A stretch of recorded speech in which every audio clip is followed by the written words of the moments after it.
Welcome to the Cockpit. My name's Ryan, and I'll be your pilot tonight. Boys and girls, the call-in show is back, and I'm looking forward to it. I should probably hide the call-in number because I'm not doing call-ins just yet. We're going to do, let's see, bam, bam, hiding it right there. All right, we're going to do call-in starting at 8:30, so I got 14 minutes. Man, I was 16 minutes late. Sorry, guys and girls. We will be doing call-ins starting at 8:30. Phone number's going to be on the screen. You get 3 minutes to plead your case. Otherwise, you get... That's it! You're out of here! The chicken. That's right. 3 minutes to plead your case. Guys, Jets are 3-0. 3-0 out of preseason. That means we're going undefeated, right? We're the favorites. Is that how this works? I think it is. Raffy Sanders, thank you so much for becoming a member of the channel. Means a lot. For those of you that were watching the game, how'd you feel about it? Denzel Mims, possibly his last game as a Jet, goes off for like, I don't know, what do you have, 90 yards and a touchdown? Almost matched his entire total from last year. What happens with him? You trade him? He requested a trade this past week. Do you do that? Or do you hold on to him? Injuries happen. I don't know. I don't know what we should do. I want to hear from you guys. For me, I need more. I need at least a 4th round pick, I think, to move Denzel. Since injuries happen, Corey Davis may not be on this roster next year. We save like $12 million if we wind up cutting him. Maybe he can't, figure it out. I don't know. Maybe we wind up moving on from him. And then you have 2 years, this year and next year, of Denzel Mims on the cheap. So why would you move him? Dude's talented. You're not going to find a more talented receiver than that. But it seems like the coaching staff just can't seem to make it work. Or did we just wind up seeing Denzel Mims have a career game against third-string players when he was considered like a first-round talent, and no shit, he should be performing well? I don't know. Could be one of those possible scenarios. Other than that, thoughts on the 53-man roster? We saw Guidry get cut today. I see you guys saying Streveler got cut. Oh, man, I didn't see that. That stinks. I feel like Streveler's more likely to get sniped off our practice squad than Mike White, but because Zach Wilson is not healthy, it's safer to put Mike White as the backup quarterback than it is Streveler, who really did not have many reps to begin with. I don't know. It sucks. The guy's got moxie. Coming back from behind. Love it. I see you guys talking about possibly trading Mims. The Carolina Panthers made a trade. That's Matt Rule, Denzel Mims' college coach, where a lot of us thought he was going to get traded if they were going to get receiver help. Well, they just traded for Laviska Shenault, which not ideal if you were on the trade Mims bandwagon. But I would imagine Douglas was probably contacted prior to that move. And it was probably a conversation that said, hey, look, we'll give you a 6th or 7th round pick. We think you're going to cut him. You're not going to hold on to this guy. I thought he was going to get cut. I thought it was weird that he requested a trade after I thought he was going to get cut. I was like, this is odd. And then he has a great game. The hell do I know? Soreless 76 comes in and says, White saved his job on Sunday. No questions about it. Yeah, White played relatively well. I liked it. I won't say it's exciting, but it's definitely, look, I'm not concerned if he has to come in or Flacco has to come in, with Zach, eventually coming back at some point. I think he's a fine backup quarterback. I would have liked the salary cap space because I think we tagged him for like $2.5 million, and I'm pretty sure if you cut him, you save that whole amount. But if Streveler can't execute the game plan because he hasn't gotten enough reps, it doesn't really do us much good if Flacco goes down. So I understand the thought process. And then I saw a tweet from, was it Samini? I don't even know. I saw a tweet from someone saying that the Cowboys are in talks with the Jets to trade Edoga, which I almost fell out of my chair when I saw that. I was like, no way. No way. Someone wants Edoga? His Pro Football Focus score for the preseason I don't know if it was just his pass blocking. I should look this up so I don't misquote it. But it was like an 85 or an 88, which like out of 100, boom. If you had told me that's what his grade would be, I wouldn't have believed it. Wouldn't have believed it. So yeah, if someone wants to throw us something for Chuma Edoga, I don't care what it is. I'll take anything. I want Mitchell to be the eventual heir apparent at right tackle. Maybe he can get a few more reps if Edoga's not here this year. But we still need tackle help. Like, that's the thing. Like, if Brown or Fant goes down, we're in a world of hurt. Not good. So Edoga, do you move him? What do you move him for? Do you take anything? Or do you want, like, is there a, like, hey, I need at least a fifth, or I need at least a XYZ, or do I need a player back? Like, give us, I would almost rather, like, for a disgruntled player like Mims, or kind of like a project in Edoga that doesn't really provide, I don't want to say it doesn't provide a lot of value, but the return on investment with the draft compensation isn't ideal. Like, I'd almost rather get a player that's a little more downtrodden. Like, you know, one of the players from the Bears, I think, would be interesting. Now, obviously, if we went with Smith, we'd have to throw in some picks for that to facilitate that type of trade. But, you know, a player that could help us, just like Mims could help another team. Like, you're getting a high caliber player. He's just hasn't done anything. Never scored a touchdown in the regular season. Lauren says trade Mims and Edoga for a first. Douglas is a magician. I don't know if he's that kind of magician. So I got to go to Beck and I went out today. We got some tickets, free tickets to go to the Bethel Woods Museum. It's where they had Woodstock. So I had the day off today. Becca had a doctor's appointment, sort of ish in that area. So we wound up not in that area, like where we were only like 45 minutes away from it, hour away from it. So we're like, let's go. So I got to take Shay to go see Woodstock, go through the museum. That was really fun. And then on the way back, we stopped at Equilibrium. Check that out. Wavelength. If you guys have not had any of Equilibrium's beers, they're really, really good. Big fan. I got Wavelength. I've had Fluctuation, Photon. I had MC Squared. Great stuff. You guys saying watch Edoga gets utilized as a guard instead of a tackle. Man, I don't know. I don't know what it is about Edoga, but like every time he's in, he just makes me cringe. If he could be a guard, like, I mean, it would just be a backup guard, right? Like, because Herbig is kind of our backup guard / backup center. You're not moving Tomlinson or AVT anywhere. I don't know. My Jets, Florida. Don't get an Elon Musk body, Ryan. Oh, man.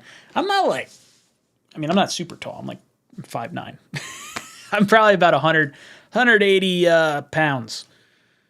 So I'm like basically the same weight as Sauce Gardner. Oh, check this out. So, did you guys see Sauce Gardner and Buffalo Wild Wings now have a sponsorship together? That's really cool. Definitely looking forward to that because I got to figure out the information. I don't know if I have the link. He's going to be at a signing at the Willowbrook Mall on Thursday of this week because I think their sauce launches on I think it's the 31st, but the first sauce. He's doing a signing down at the Willowbrook Mall, and I'm gonna get to go. I get to meet Sauce. Come on, I'm excited. Excited there. The sauce. Let's see. We got 24 minutes. No, not 24 minutes. We got 5 minutes. Math is hard. Before we start doing phone calls, so we'll get your thoughts on all of that good stuff. Mangold chimed in on Twitter. Oh, what did Mangold say? I want to know. Edward says Ryan's new dad bod. It's not a dad bod. It's a father figure. Oh, Blewett, what's up, brother? Blewett's coming on next Tuesday. Ooh, we got Asman coming on tomorrow. Man, I keep forgetting all this stuff. What's up, Joe? I just got to do something with Robbie. We got to talk to Wayne. It was really cool. I was like fangirling all over Wayne, and he probably didn't appreciate it, but I don't care. I enjoyed it. He has his own sauce. Yes. Blue, it says 3Q of this preseason game. 3/4? 3/4 of the way through? Is that what you're saying? I think so.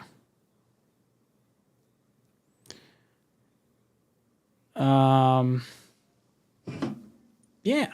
So we got 4 minutes. Bear with me a little bit. I played with some of the settings on the last Talking Jets panel with O'Leary, trying to get the phone calls working. And I think I got it all ironed out, but I just changed 2 settings, so I might have to change those 2 settings back. So the first time, first caller may have to relax a little bit. But yeah, I'll be doing Monday call-in shows now, moving forward. Actually, you know what I got to do? Got to do it. Got to do it. You know who's back? Bam! Manscaped. Fellas, fantasy football draft season is right around the corner. CeeDee Lamb is good, but have you seen D's beautiful balls?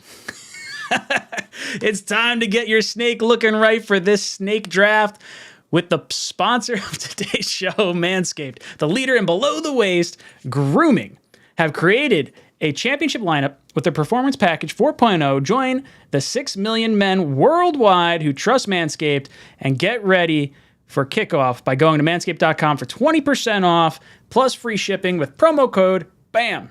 Jets Talk, where is it? Right up there. Promo code Jets Talk. If you're looking to get yourself a trimmer, maybe you want to, get some of those. Maybe you want to get your mom's friend. This is how it's done. Get your Manscaped stuff right there. Bam. Product placement. All right. You know what? Without further ado, let's go with the phone calls. We can do some phone calls earlier than that. I kind of said my piece. Let's see. Bam. Phone number is on the screen. You got 3 minutes.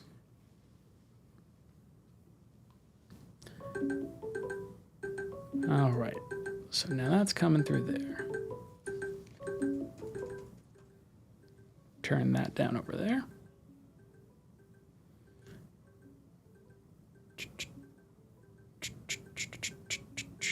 Let's see if this works.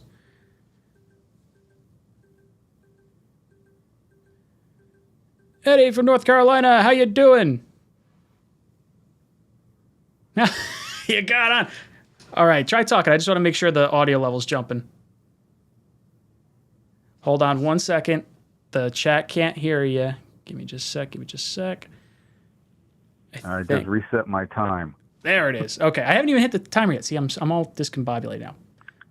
Bam! All right, so first, congratulations on baby Shay. She's a beautiful little girl. Congratulations, man.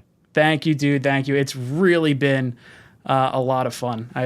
Me and my father I think I told you in Facebook that you don't know true love till you have a kid. Yeah. No, absolutely, dude. It's been something special for sure. It's not something that I thought was going to be as life-changing as it really is. Oh, yeah. Anyway, I'm going to reset your timer, my niece that was is adorable. getting married on the 29th, so I'm flying up to Jersey. So Nice. I'm going to the Patriot game. Let's go! Let's go! I love it. Whereabouts is she getting married? I don't know, somewhere. She says it's about 20 minutes from the Meadowlands. Ooh, very cool. I have the invitation, but I'm not going to run and go find it now. No, definitely don't. Good stuff. So she's getting married. So I'm flying up, and I got round trip for $141, and I got a Sunday night at 10 o'clock fly back to North Carolina. Love it. So I am going to be rocking my stealth black, and I am going to watch the Jets in their stealth black with their new stealth black helmets. D-Brick is going into the Ring of Honor, and the Jets are going to kick the Patriots' fucking ass. Sorry about the curse words. I'm psyched. It's all good, dude. Dude, I'm excited. I'm looking forward to this. This is going to be a fun game.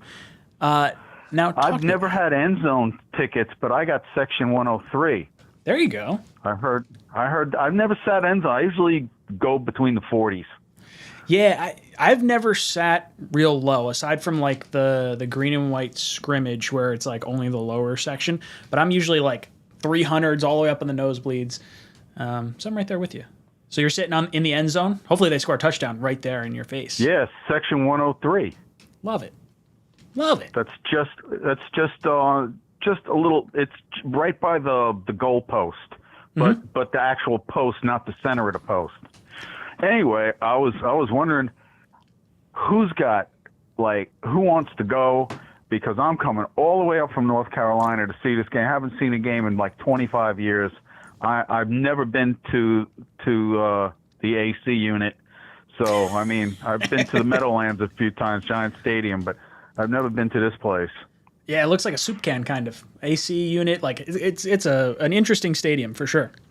I mean, I'll be there. Green Bean will be there. Matt will be there. Richie, Are you gonna be there for the Patriot game? Oh no, Raven game. I'm stuck in last year. That's what it is. I've been talking about How going could to the you Patriot not game. be there for the I was talking to you about Patriots? going to the Patriot game. They're putting D-Brick in the ring, man. I know. But then if I say like, oh, they're putting D-Brick in the ring, then I'd be like, oh, they're putting Mangold in the ring. Oh, they're putting Revis in the ring. I gotta go to all the games then. I can't do these beautiful videos for you then. You can from the stadium.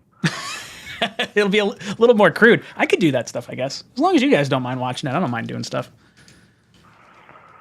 Well, anyway, what was the subject? Because I probably only have like 20 seconds left now. Real quick, thoughts on Denzel Mims? I love him. Corey Davis will probably be gone next year to save $12 million in the cap, since they had to spend so much to replace. Boom! You get booted. You've been ejected, my friend. All right, who we got on the line? Call from Mr. Motivation. to accept, press 1. Yo, what's good, dude? Welcome to the Cockpit.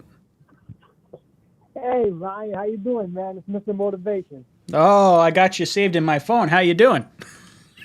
I'm doing great, man. It's been a long time, man. I'm glad you're doing well. Also, congratulations on Baby Shane, man. Thank you. It means a lot. Really does. Oh, man. I just got home to Jersey for about a week visiting my parents and all that, and I just can't help but for the excitement for the season. Oh, yeah, dude. You got to be excited for everything that's about to go on. Especially with the defense. Yeah, who's your favorite? Who are you most looking forward to this season on the defensive side? It's a mix between Jermaine Johnson and Quan Alexander at this time. It's a mix between what? Quan Alexander? Quan Alexander and Jermaine Johnson. I know Jermaine Johnson's gonna do something, but I know that he's just a rookie and it's gonna take some time. But as for Quan Alexander, ever since he got that big hit during the game against the Giants, it kind of like made me have a little more confidence in him. Yeah, dude.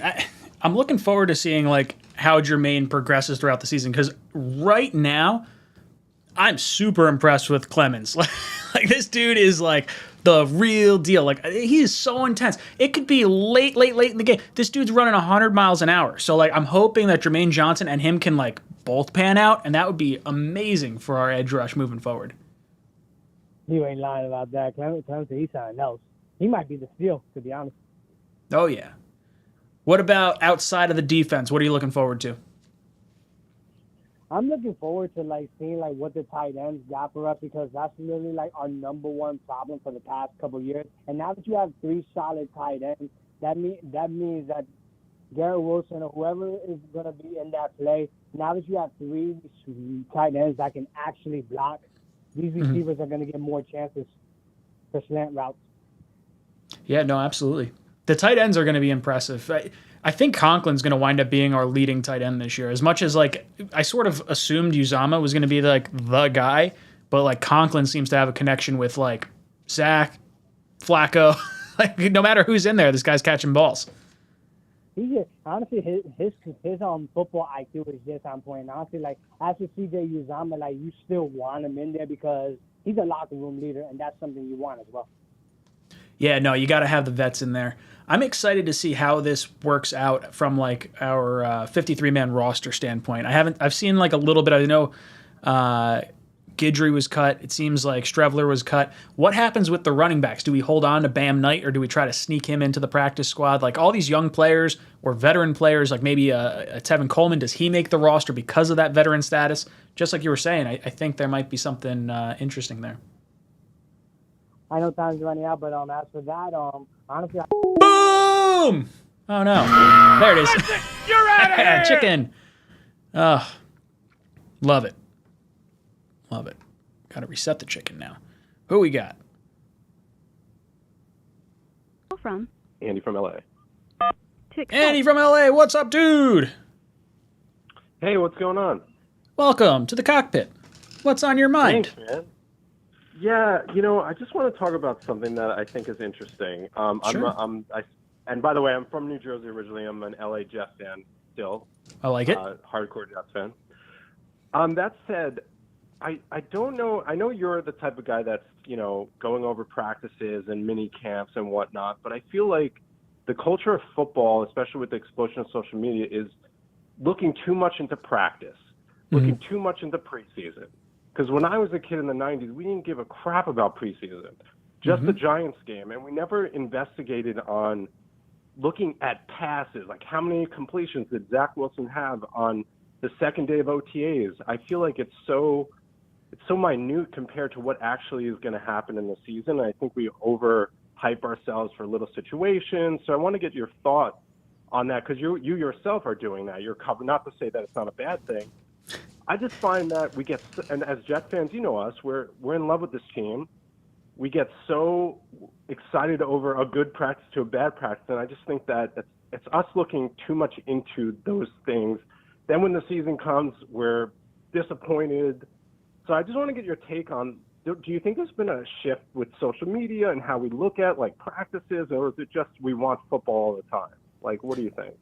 So it's a few different things. I'm 100% there with you. Like I'm sitting there watching the green and white scrimmage, and I'm watching like, the different practices. I went to 2 of the training camp practices plus the green and white scrimmage, and I'm looking at the reactions on the Jet forums, and like, oh man, like everyone's saying like Zach Wilson had like this great game, and I'm sitting there watching this. I'm like, if you told me he had the stat line he had, I'd be like, that doesn't make any sense. It's like it's shorts almost. It's like these guys are not hitting at all. Like it's all a joke.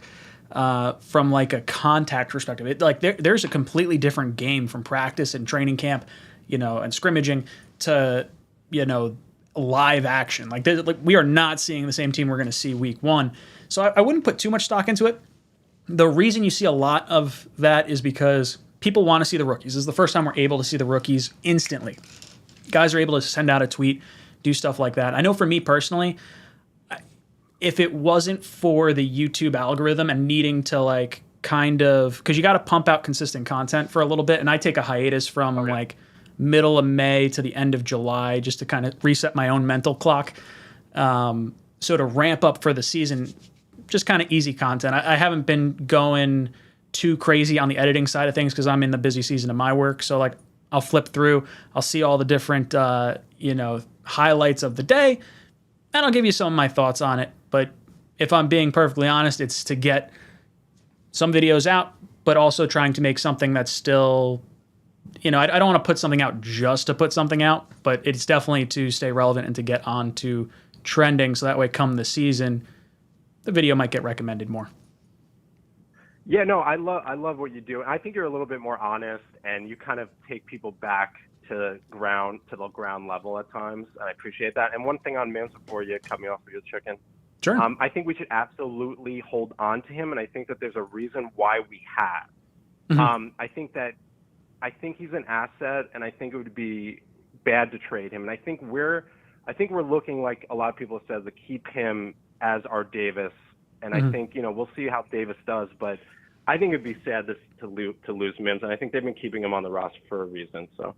Yeah, dude, I'm right there with you. I don't really want to trade him. I thought for sure we were going to wind up cutting him just because he was going to be the odd man out with everything going on in Jetland and wide receiver just being like an absolutely stacked position at this point. But there's a realistic shot that Davis is not here next year. And you have a guy that a lot of us considered first round pick. I was stoked when we got Mims. I thought that was like the steal of the draft, especially after trading down. So I think there is a reason we're holding on to him. I'm a little leery as to if there's actually. We'll find out tomorrow, because I think if he's cut tomorrow, then it shows the Jets were waiting on Carolina to see if they could make a move with him there. And with them getting Laviska Shenault now, I think there's probably like you know what? Maybe we asked for too much. Unless he just stays on the team. Then it's, be interesting to see that. Brother, thank you so much for the call. Yeah, it'll be interesting. But go Jets. Boom! You're out of here! Great questions. I like that sort of stuff. See, it doesn't necessarily have to be totally Jets related, like the training camp question. I enjoy talking about all that sort of stuff. Jet the Best says, "Hey Ryan, Mims balled out. I was at the game." Good stuff, dude. Nice seeing that. Someone sent me some video clips of like the touchdown right in front of him, and that was really cool. From Dylan. Oh no, he hung up. Who we got? Call from Patrick, what's up, dude? Welcome to the Cockpit. Hey, how's it going, Ryan? How's everything? Dude, I'm hanging in there. Where are you calling from? Long Island, New York. Love it. What's on your mind? Just to let you know, too, my girlfriend actually just started watching the Jets this year, and she thinks we're going to the Super Bowl. I love it. This is a good girl. She's seeing Now, 3-0, and she's all happy. But I actually agreed a lot with that last person said. I think we are focusing a little too much on the practice and the preseason. But my question real quick is, how do you think Sauce is going to go against Tyreek Hill this year? I don't think a lot of people have been really emphasizing that as much, but, how do you think those stats are going to look? it's going to be interesting. It kind of depends where Tyreek's playing. If they're going to put him out wide, do they put Sauce Gardner on him? I would, honestly, if it were me, I'd probably put Reed on him and then have a safety bracket him over the top. Like, there's no point in putting one person on Hill. He's so damn fast. And I think if you have a safety kind of shading over that direction, then you have the opportunity for, an interception. Because Tua, I don't know if you saw did you see the play, like the long first play of like Miami's preseason game where he bombed it up to Tyreek, and Tyreek kind of had to come back for it and like fall down? Like, that's as much gas as Tua has. And with as good as Sauce is in coverage, Tyreek is stupid fast. Like, I would rather Sauce lock down wide receiver 2 and bracket Hill with the safety and the, with Reed. Yeah, I agree 100%. Yeah, that makes sense. But how do you feel about the tight ends? Do you think Conklin? I just heard how you said Usman over Conklin over Usman. You think that's still that's worth it, or? I think you're going to see both on the field together a lot. I think that's kind of where it is. I do think Conklin's going to end up with more receptions. I think you might see Uzama with maybe a few more touchdowns because they might utilize him a little more in the red zone. But it seems like the chemistry is there with Conklin, both with Zach and with Flacco. So I do see him having more receptions overall. Yeah. And how did you feel about Flacco this past game? Were you a bit nervous on him, or do you think for a 15-year vet? I mean, I was a little shaky on it. I would I understand say I get all that, but at the same time, certain plays, I was just, with that interception, that was a little nerve-wracking. Yeah, the interception was bad. It was the right read. It was a bad throw because he needed to put a little more touch on it to get it over the linebacker there. I would say I'm comfortable with Flacco heading into the season just because that Baltimore team is so filthy from a talent perspective, and the scheming they're going to be able to do on defense. I think Flacco will actually be able to diagnose some stuff a little faster than Zach will. With that team in particular, I think Zach winds up coming back for the Bengal game week 3. But I would say I'm comfortable with Flacco. I don't necessarily think it's... I mean, I think it might give us a better chance to win, like, slightly, but the ceiling just is not there the way it would be with Zach. Yeah, I mean, I'm going to game 3, so that'll be interesting to see if he comes back to that. Ooh, that's going to be a fun one. I'm nervous for that game, but, we'll see. But we did good last year, against the Bengals, so... You're absolutely right, but you know what that is? Boom! You're out of here! You're out of here! Oh, God, I love that chicken. Such a good chicken. Let's see. Ooh, Mumtaz. Coming in with Super Chat. What does Mumtaz have to say? Mumtaz says, Jets' first offense against Giants backups, only 2 starters, resulted in 2 turnovers, a punt and a field goal. 2 turnovers, a punt and a field goal. That can't bode well. I think Baltimore will shock us. I don't think it's going to be a shock if we wind up losing to Baltimore. I think we're going to be a pretty heavy underdog. Like, I would bet that line's got to be sitting at least 6.5 if I had to guess. We have a ton of talent, but Baltimore has a ton more talent. And I do think that we're probably not tipping our hand too much. I felt like we were moving the ball well. Like the turnover on downs, not turnover downs, the fumble from Michael Carter, like we were driving down the field. That looked poised to be like a good series. And then the interception, Flacco, if he lofts that ball a little bit higher, I think it was to Michael Carter, that throw. He would have ran for like 35 yards. Like he had green grass in front of him. So yes, we don't have the starters on the defensive side for the Giants, but I don't think it's as bad necessarily as maybe I don't think it was as bad.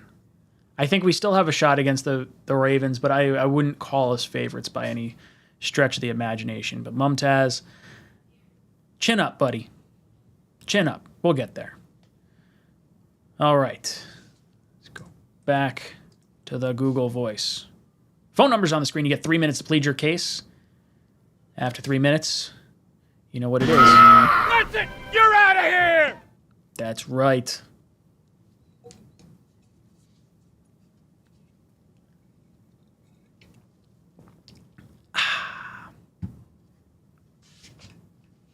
Delicious. If you guys haven't already, we got 97 likes.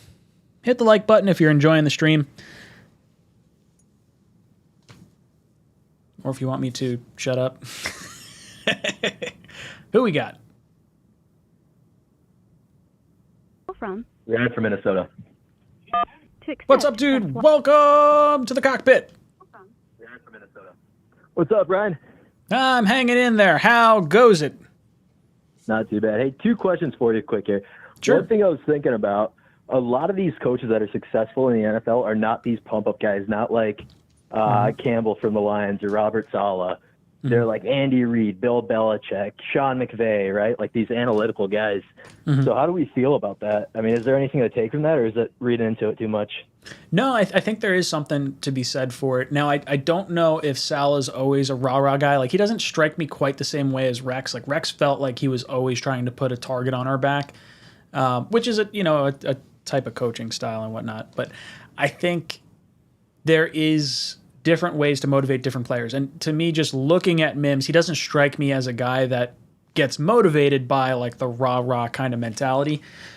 I don't know. I mean, we'll see, from a win-loss perspective, we saw how many games we won last year or didn't win last year. Now, I'm hoping a lot of that had to do with talent and learning a new system and, kind of getting all that ironed out. But there's a lot of guys around the league that are considered maybe more coaching or players coaches. I feel like Shanahan, McVay, those guys I feel like are still looked at in a positive light and they've had success. But then you have other guys like, Vrabel. Vrabel's a pretty scary looking dude, but he's one of the better coaches in the league. Like, maybe that's just a cold, calculated, demeanor.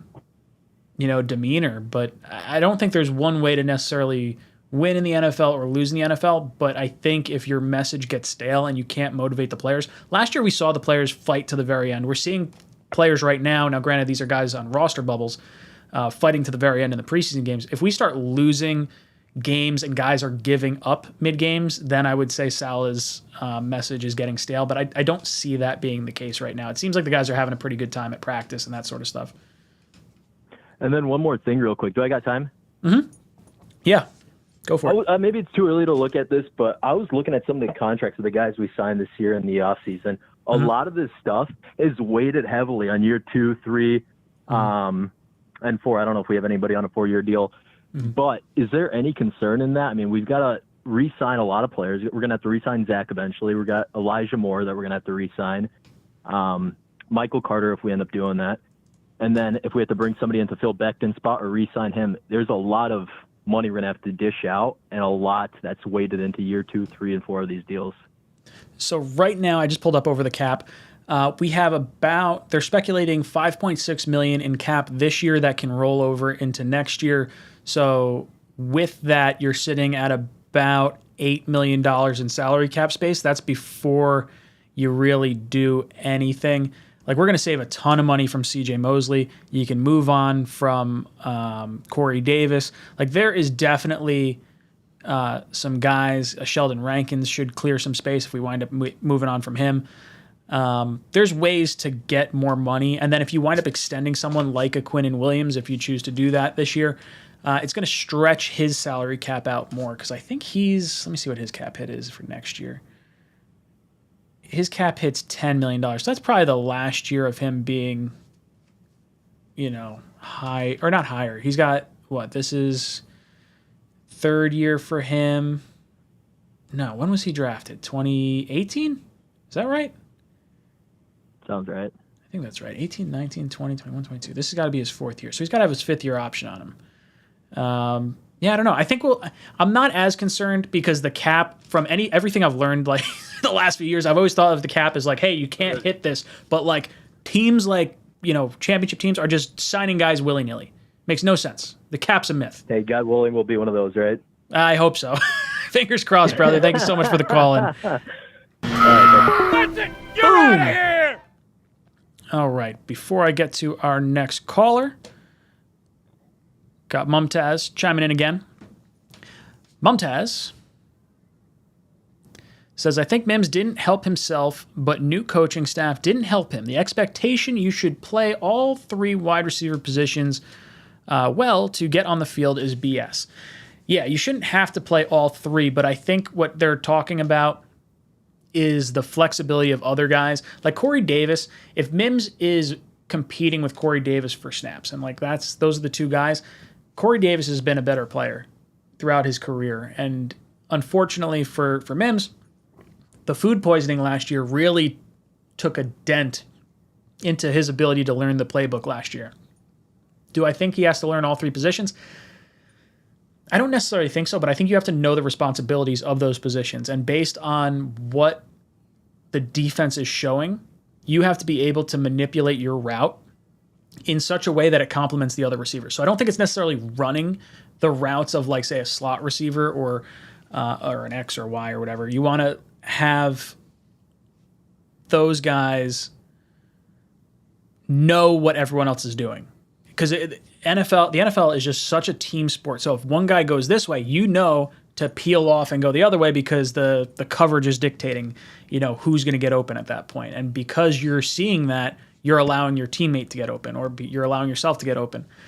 So I don't know. I mean, I do think he got a little bit of a raw deal. Like, I think we drafted him in the second round, and we're like, this guy's going to be like the first, wide receiver 1 next year. And then you go get Keelan Cole, Corey Davis, draft Elijah Moore. And the dude gets food poisoning. Then you go out and you're like, okay, we're re-signing Braxton Barris. Okay, we're drafting, Garrett Wilson at number 10. So I can see why Mims feels slighted and why people may feel that way. But like, I want the best players on the field, no questions asked. I don't care if it's I don't care if it's an undrafted free agent. I want to see these guys on the field, and hopefully Mims, can play himself into a good situation and get us a good pick, because I don't think he's going to be here long term. I do think we eventually end up moving him. All right. Phone number's on the screen. You get 3 minutes to plead your case. And after 3 minutes... That's it! You're out of here! I got to get better at hitting that button. All right. Who we got on the line? From Joe. Joe, what's up, dude? Welcome to the Cockpit. Hey, Ryan, how you doing? I am hanging in there, Joe. How are you doing? All right. Congratulations on your daughter. Thank you. It has been a lot of fun. Literally every day I wake up, I'm just like, oh, man, it can't get better than yesterday. And then it does. Well, that's being a dad, right? It really is. It's so cool. I really enjoy it. You know what? I see a lot of people, having their doubts about our team. Let me tell you something. If Tom Brady in his prime was on this Jets team with this offense, I don't think the Ravens would have a chance against us. No, I think the Jets have a great team. Now, Baltimore does have a filthy team. Like, they're getting a ton of play. Like, J.K. Dobbins is coming back from injury. Peters is coming back from injury. You add Hamilton and Linderbaum and they added a bunch of talent. Like, that's a really strong team down there. I would say our weapons minus Dobbins and Andrews are, I would say, superior or more plentiful. But they got a Super Bowl winning coach too, though. They do. I love John Harbaugh. He's one of my favorite coaches. Before they drafted Lamar, I was like, oh, there's a shot that the Jets are going to be able to try and get this guy. And they find Lamar, and then he has a great season. I'm like, oh, no, come on. I like Harbaugh a lot. You know what, man? I'm really impressed with our rookies, though. I mean, Garrett Wilson, Elijah Moore, his second year, Brees Hall. Even Michael Carter, not bad. I mean, our tight ends, our offense looks really good, man. We're pretty deep. We are. I mean, it's nice for the first time since probably 2015. And this one, what's interesting is the 2015 year didn't feel sustainable because it was Brandon Marshall, Eric Decker, like that crew of guys. Like before that, you're probably talking like Wayne Corbett and Lavernius Coles and that era of receiver. That's the last time we had like young guys where things were looking up. I'm excited. I think Garrett Wilson and Elijah Moore are going to be filthy. Yeah, now defense looks good. I mean, there's some room for improvement, but they look good. I mean, I liked what we saw out of them from the deep, Giant game. Like, I don't know how many starters were playing in that Giant game on the offensive side of the ball because I know Tyrod started, but they were getting heat on the quarterback. Yeah, I mean, some people I hear these young fools doubting Jermaine Johnson. That kid's going to be a dog, man. Watch. Just wait till you see when he gets experience and gets a little more strength. Yeah, I do think the opposite. I think he's going to be good. I really do. Now, I'm excited for Clemens. I mean, I'm watching the motor on Clemens, and I don't know if I've seen someone try harder than him. Like, the only player that comes to mind is, like, Braxton Berrios. Like, those two guys to me, on the offensive side and the defensive side, just, like, when you give 100%, they have, like, an extra 30 to, like, go. It's been phenomenal. It's been awesome to watch. Man, he looks like a Greek god, man. He's a big dude, ain't he? Huge. He is enormous. I've never seen someone quite like that. It's absolutely crazy. Yeah. All right, Ryan. Thanks a lot, man. Have a good night and welcome back. Love it, dude. Thank you so much for calling in. You have been ejected You're out of here from the cockpit. All right. Let's see. We got Kevin dropping in. Says the Jets finish 10-7 in 2022 and a wild card spot. Kevin, I'm not quite as optimistic as you, but I'm as hopeful. I'm hoping for a wild card spot. If Zach is the guy, if Zach's that dude, then the Jets have a chance. The Jets will have a chance, and the wild card spot could entirely be in the conversation. From Bobby. Bobby, what's up, dude? Welcome to the cockpit. Hey, what's up, bro? I am hanging in there. What's on your mind? Hey, what's up, bro? I've been trying to get on for a long time, man. Oh, well, I'm glad you got on. Is there a player that you hope makes the 53-man roster, or what's on your mind? Bro, I'm praying that Lawrence Cager gets on. I mean, we need this guy. Come on, let's just keep it real. Dude, he's been really impressive. To have this kid come in, that would be amazing. I mean, he wasn't used last year, the practice squad thing or whatever. This year, put this kid in. Get this kid on the field. Yeah, I think the tight end position is going to do him a little better. I think they saw just how deep he was getting buried there. He's like, I got to figure this out. He is such an athletic specimen that he as much as Conklin and Uzama, provide their value in their all-around game. Cager is a matchup nightmare from a tight end perspective. So I like him as an option there. I'd love to have him, obviously Conklin, Uzama, and Rucker to be our four tight ends. Definitely, man. I mean, you just said a mouthful, man. Jets Forever says Cager is cut. I don't know if that's true or not. I should probably... No. Oh, my God. I don't know if it's true. Jets Forever might be screwing me. I need someone else to I'm going to chime be in. totally honest with you. I just ordered this kid's jersey, man. Oh my God. I'm a season ticket holder. I'm in section 116. I love this kid, man. And they're saying he's cut. Oh my God. Look, I don't know if he actually is. It's Jets forever, so it's, take it with a grain of salt. I haven't seen that he was cut. Really quick.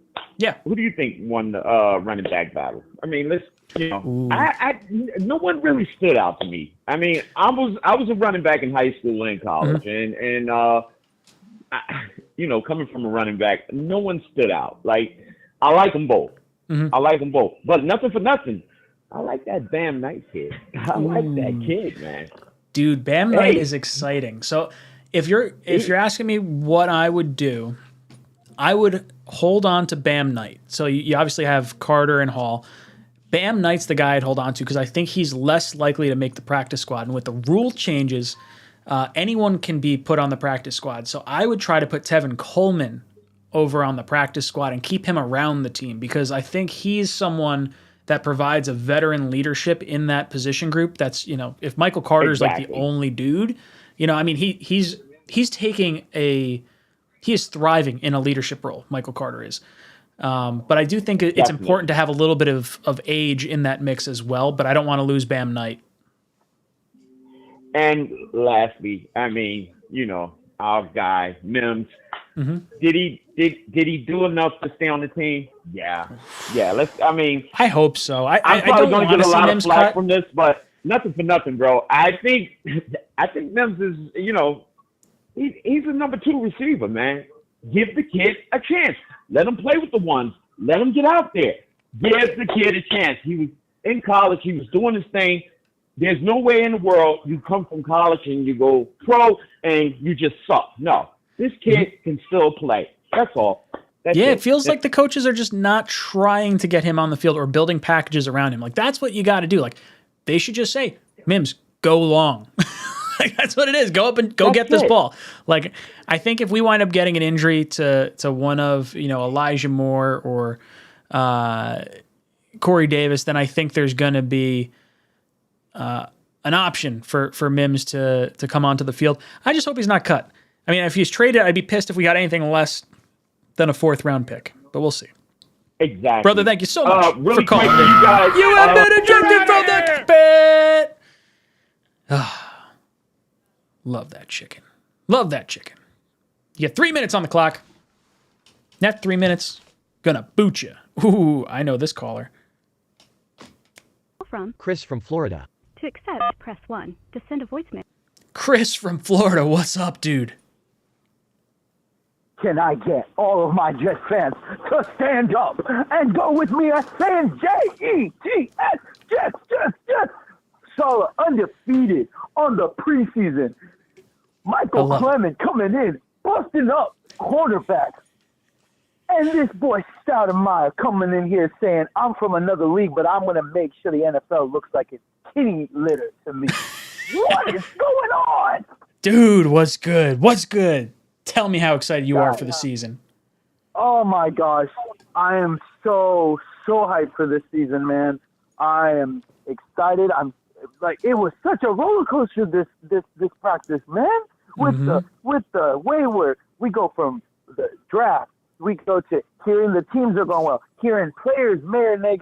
The first preseason game, Zach Wilson goes down. Dude, I'm just torn left and right. But then, of course, I see Solid coming back, reigning with these players, talking his talk, showing us that the players are showing us how they believe in this team. Every single one of these guys, whether they are going to stay here forever or they're going to go find another home, they really, really believe in the coaching staff that we had here. Man, guys, I am excited. Get excited, everybody. Get pumped. Dude, it's a testament to this coaching staff that the players haven't given up and that the guys that are here after Zach Wilson went down. I mean, I turned off preseason game 1. Like, that's what I was so distraught that he was going down. I was like, oh no, our season's over. And like, it could have been easy for any of them to mail it in. And, that probably gets a little bit better knowing that it's a bone bruise and it's not, the torn ACL or anything like that. But this team's fighting hard, and I think you're going to see them continue to fight hard regardless of who's at quarterback. Absolutely. First of all, of course, man, congratulations on the new Jets fan that you've brought to this world. Thank you. Congratulations to you and your wife, my man. Dude, I just got to say, I'm so hyped for Clemens. I don't know what it is, but man, Clemens a monster. Dude, and he's a dog. I can see him and JJ on either side. Oh my gosh, dude, I feel like that's a dangerous duo. Dude, I feel like the stack exchange is coming back.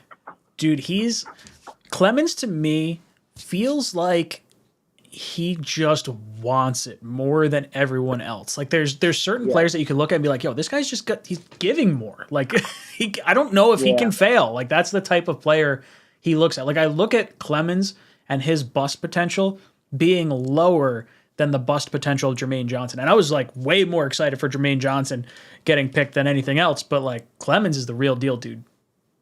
Yeah, man. Last thing I'm going to say here. When we play the Baltimore Ravens, and this is how I'm also predicting the roster, when Flacco plays and he starts to dial down and he's not looking too hot, everyone starts standing up for Stoudemire right there because that boy knows how to make a comeback. That boy knows how to finish a game right. Everyone, Jets, Jets.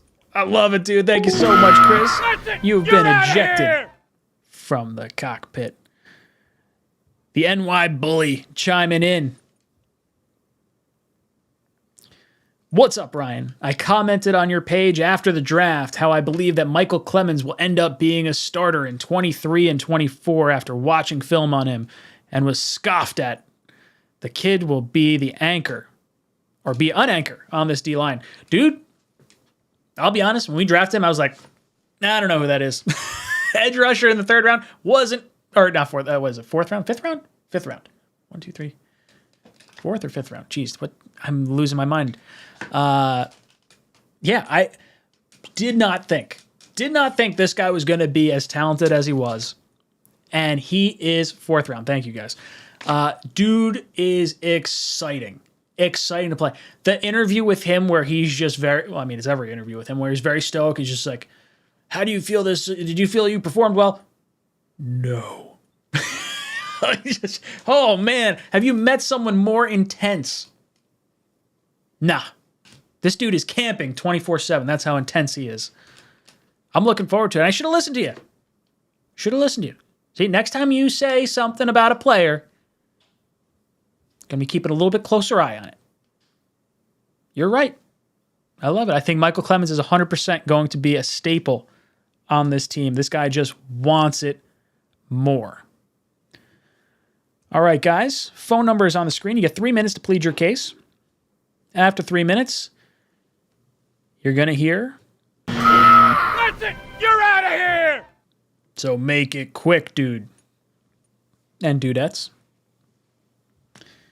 And if you're looking to shave your balls a little bit, bam! Promo code JetsTalk for 20% off. Manscaped. From Gorman. What's good, brother? Welcome to the cockpit. Hey, Ryan. How you doing, buddy? Dude, I'm hanging in there. What's on your mind? It's me, Charles Gorman, your old buddy. No way. What's up? How you doing? Good. First off, congratulations on your baby girl. She's beautiful. She's a gift from God. God bless you and your family. Thank you, Charles. Thank you. First and foremost, that kid, Michael Clement, looks like a beast savage. Oh, dude. He looks like he just came from another dimension or another planet, wherever the hell he came from.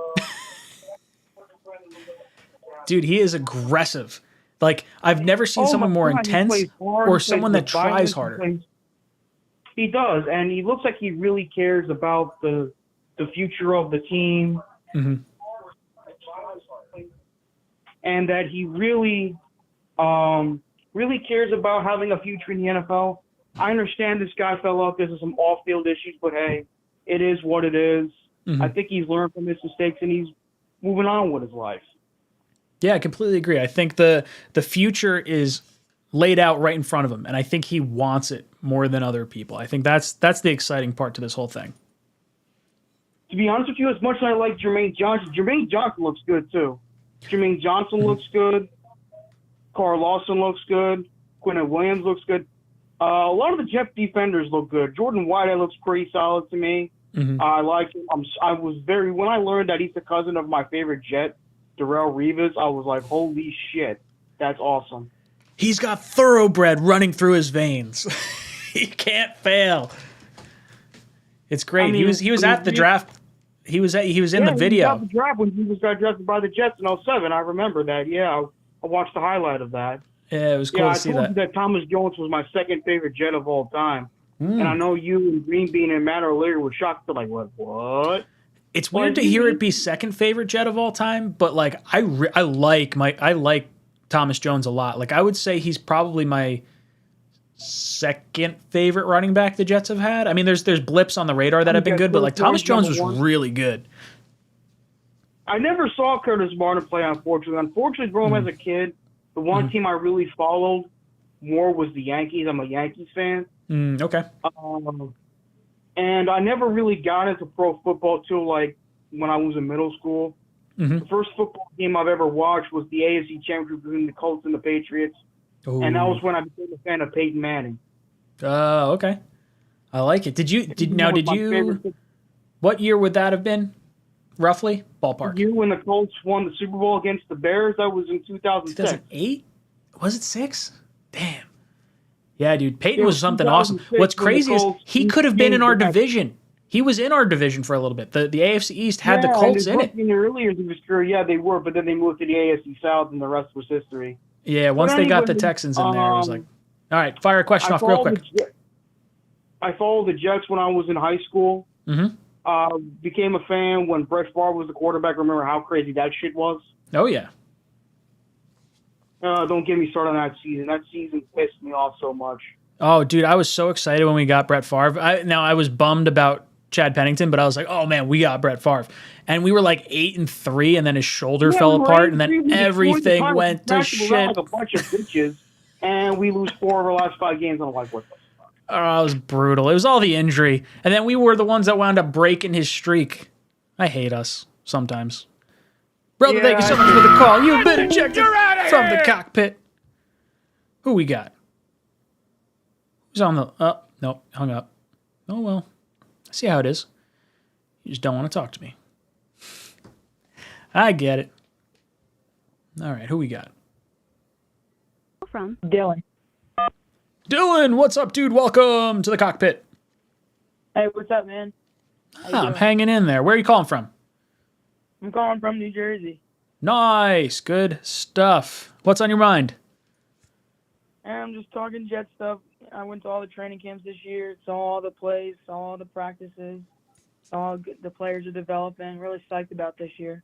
Nice. Is there someone that's standing out to you on the offensive side and on the defensive side? Yeah, definitely, dude. I got a couple guys I really like.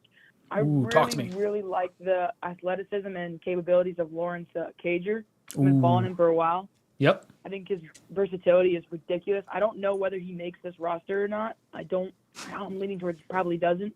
I think they should run with 4 tight ends personally. I think it fits in this scheme. You know, they run a lot of packages with 4 tight ends in this scheme, you know, with the run game and everything. But I think his versatility, you know, able to make that switch from wide receiver to tight end is extremely versatile. It helps the team in, you know, a lot of different ways. Yeah, no, I would love to see him make it. I'm right there with you. I would hold on to 4 tight ends, Cager being one of those 4. Because, look, worst case scenario, especially if you wind up moving on from Mims, having someone that can flex out as a wide receiver is kind of valuable to have. It's the same thought process as saying, hey, my last wide receiver needs to be able to play special teams. Like, I don't think that's anything different right there. Definitely, because, you know, the versatility with him, if you can use him in multiple packages in different areas of the field to draw the team in different areas, you don't know what that dude's going to do. I mean, in the preseason game versus the Falcons, I mean, he had that good old, I think it was a crosser up the middle. I think that Strebler hit him for a touchdown. He looked pretty solid on that. But, yeah, I like him a lot. See if he makes the roster or not. But I like the running back core. And I like the team, man. I saw the practices.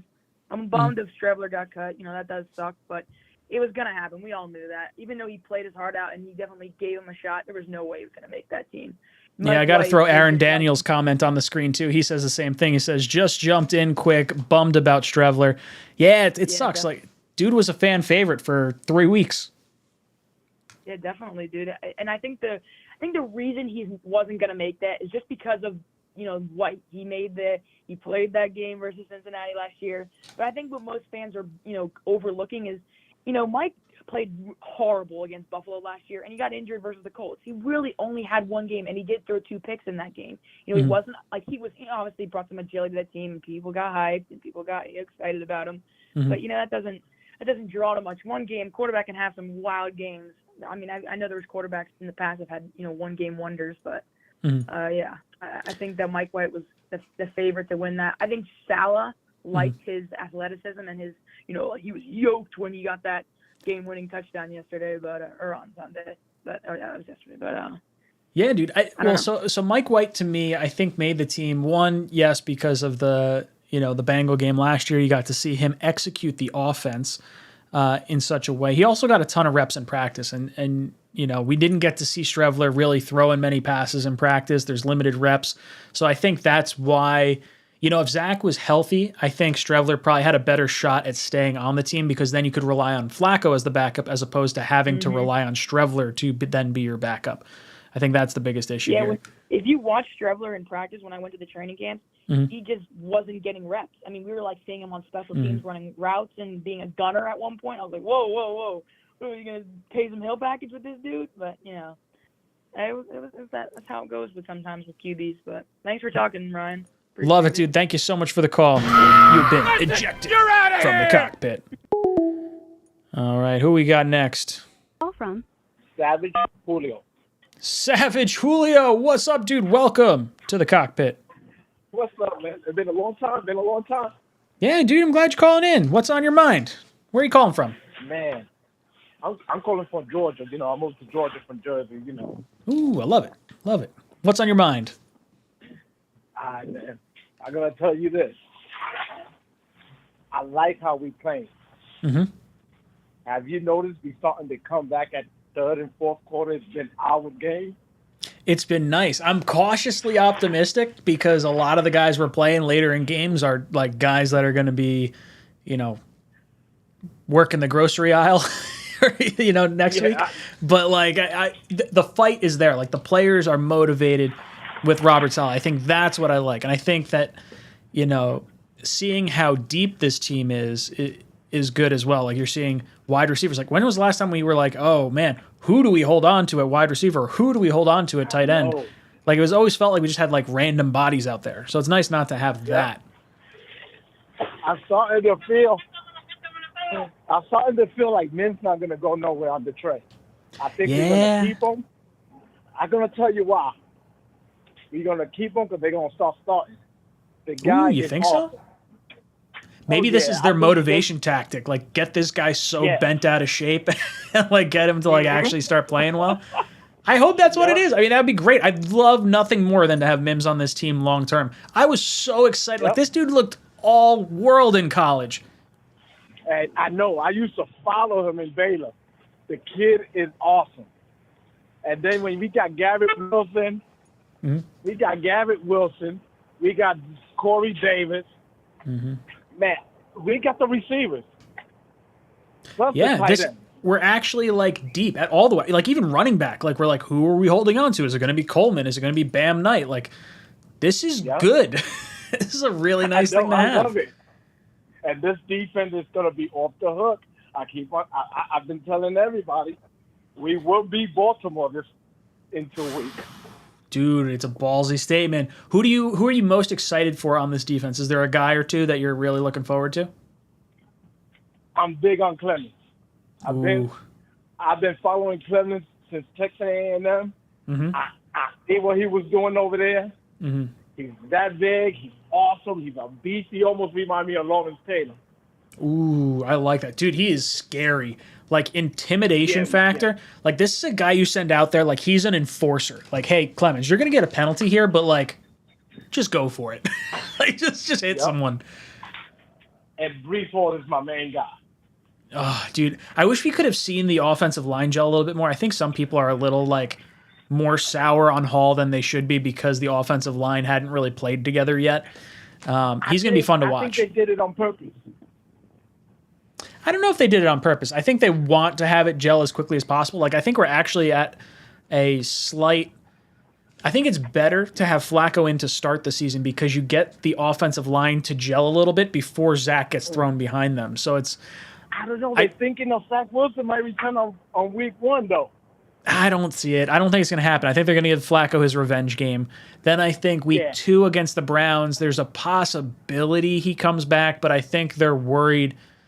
You know, not so much that they're worried, but they're like, hey, why rush him back against the Browns? Yep.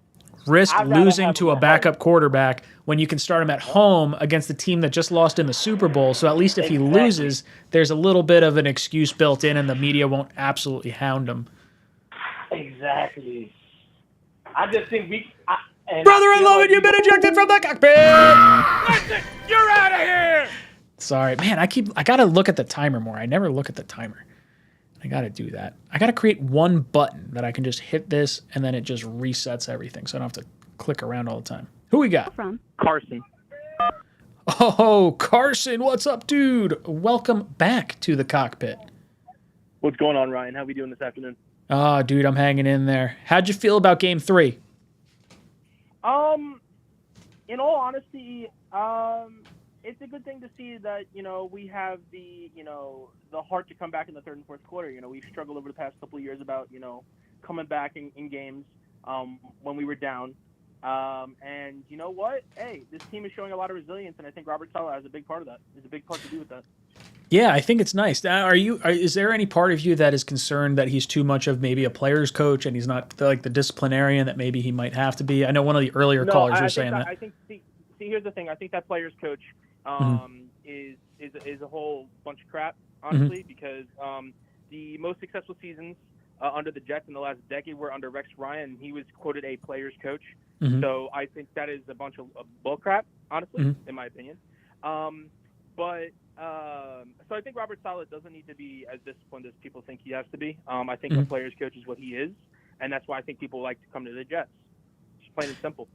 Yeah, dude, I think we have seen a lot of people want to come to the Jets because of what we're building here and because of Robert Saleh. Like, we saw Solomon Thomas come here. There's obviously a relationship there. Quan Alexander, same thing. DJ Reed, same thing. Like you're seeing guys that have played with Saleh before that respect him, that want to come back to him. DJ Reed was a top corner last year. He did not have to sign with the New York Jets. No, I know. Yeah, I get it. Two things I'd like to bring up. Sure. One kind of thing that not really a lot of people are talking about, that I'm quite shocked at, and maybe it's because we have a crowded room.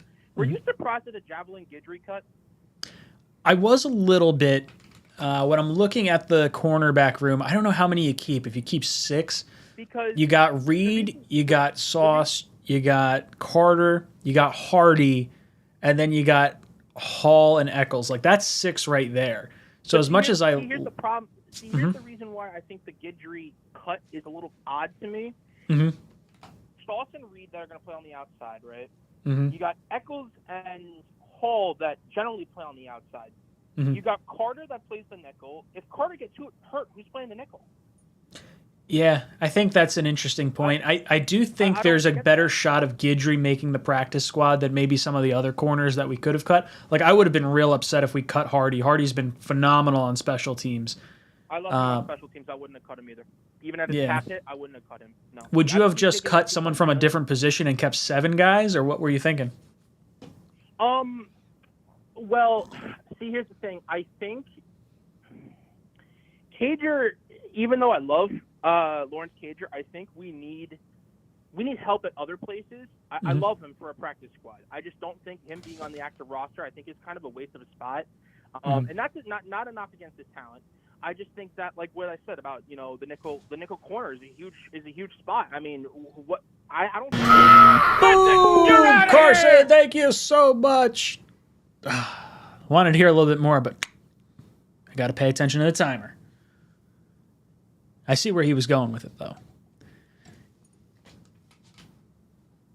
He wants 3 tight ends and an extra corner. I don't know if I agree. Who we got? From Mark from Asbury Park. Mark from Asbury Park. How you doing, brother? Welcome to the Cockpit. Whoa, it's been a minute. How you been, brother? I've been hanging in there. It's good to have the call-in show back. I've been missing this. I've been like, I was like, I'll wait till like the season starts, and then I got to like the end of August. I was like, it's time. Let's bring it back. Oh, the Stone Pony has been crack-a-lacking, bro. It's been heavy. Ooh, I love it. Any good concerts you went to this season or this summer? Yeah, Black Crowes, Billy Strings, Ooh. Sammy Hagar. Very cool. I haven't been to a concert now. God, it's got to be. I think Billy Joel in the Garden might have been my last concert, like just before COVID. I don't think I've been to one since. I've tweeted this, I've texted this, and I've emailed this, and I just want you to say this out loud to make me feel good. Are you ready? All right, go for it. Altoon was the best. Altoon was the best. It's hard not to, like, when you're looking at like all our receivers over the history of our careers, you kind of have to break it down into eras and how games are played. Like for me right now, I feel like there's a pre-rookie salary cap and a post-rookie salary cap because the game changed the minute that happened, because now quarterbacks are expected to play immediately, where before you were paying so much for the quarterback, it was almost like a negative thing that you'd have to draft one so high. But you were able to give them a little bit more time to develop, where now it's like such a, forced thing. So I think you kind of got to look at it by era. But yeah, I agree. Toon was incredible. But the fact that number 88 is not in the ring is disgusting. We were talking about that. Actually, I got to go on with Jets X Factor. I was talking to Wayne Corbett like an hour ago. How cool was that? Or I guess 2 hours ago. Yeah. Now. He's amazing. And he was saying the same thing. He's like, Toon. Mickey Schuler, number 82, Wesley Walker. It was Walker and Toon were the two he was talking about. He's just like, you know what? I can't because we were like, Wayne, when's your number getting retired? He's like, well, look, these guys got to get retired first and like then me. But yeah, dude, incredible player. What you got for me for this year? I see my time is running down, so I want just one question. Sure, shoot. What's going on? What's your take on the fact that some of the media is saying that we're going to have a timeshare at running back? And I'll listen to what you say. I think it's definitely true. I think it's going to be like a 60-40 split, Breece Hall versus Michael Carter.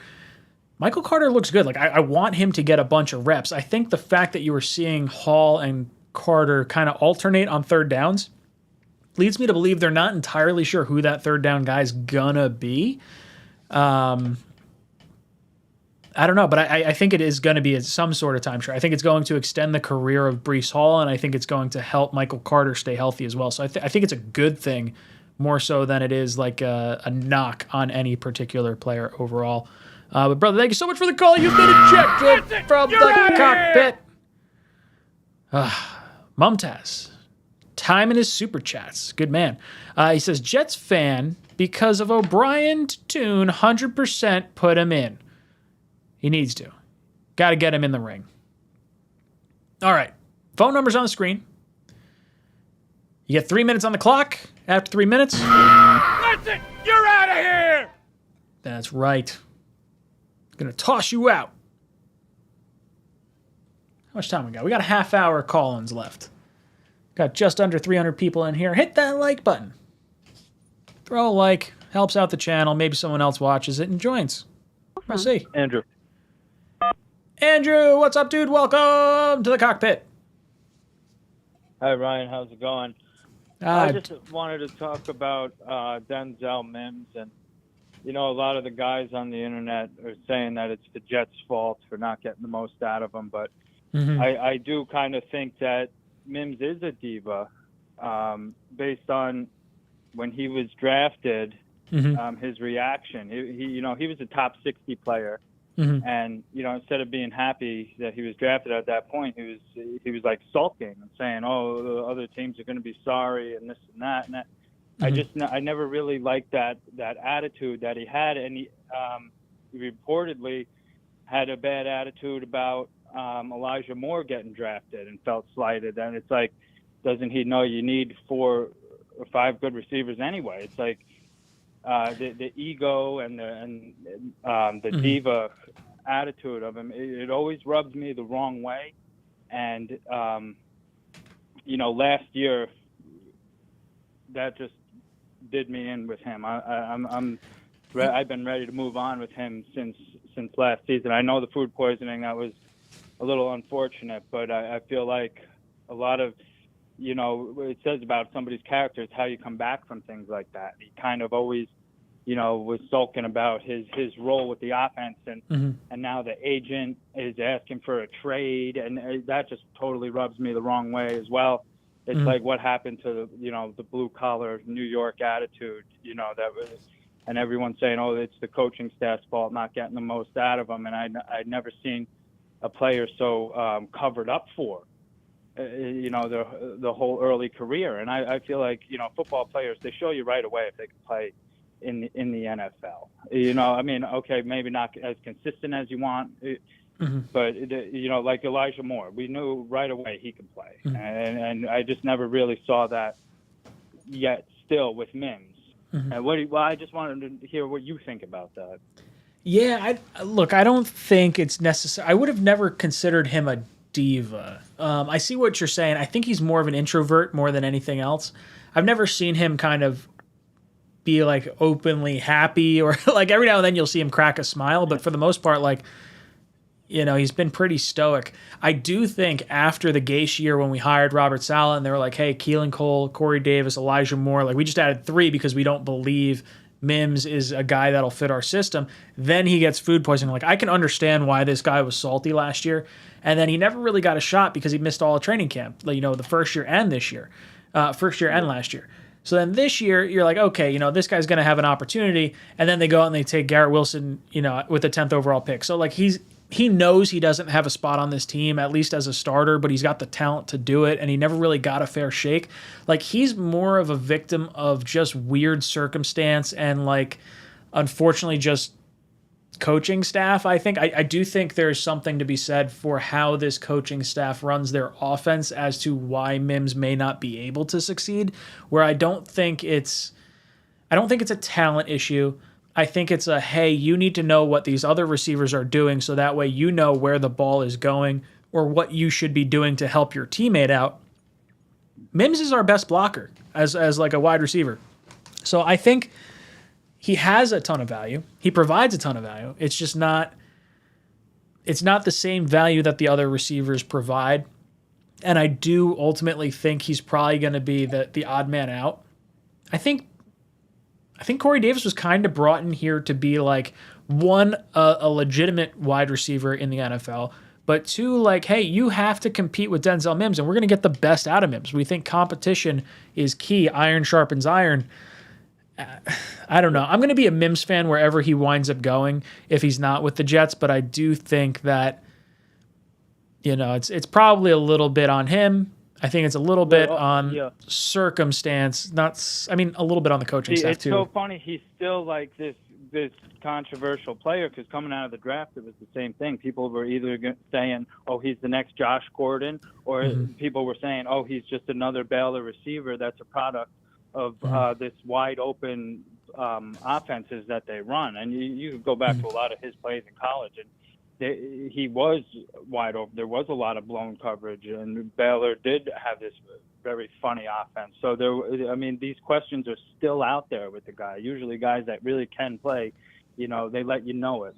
But I don't know. Maybe it is terrible circumstances. And if he does go somewhere else and succeed, then everybody is right that it is totally on the coaching staff. I completely agree, but I'm booting you from the Cockpit. Sorry. I saw the timer was already out. Had to switch it up. Who we got? Who's on the line? From DJ. To accept, press 1. Hey, dude, welcome to the Cockpit. Hello? Hello? Hey, welcome to the Cockpit. How you doing? I just had a few comments I wanted to see your opinion on. Yeah, absolutely. I am questionable about Ashton Davis because how many years are we going to keep saying he has to start taking the right angles to the ball? I feel like we need a replacement for him. I think LaMarcus Joyner will be like a solid free safety for us, but I definitely think we need a replacement. And I also wanted to get your opinion on Udoka to the Cowboys. I remember before Becton had went down, we were looking for a tackle. Becton went down, and now we have Brown, so we're about to lose another tackle if we do trade him to the Cowboys. So I just wanted to see what your opinion is on that.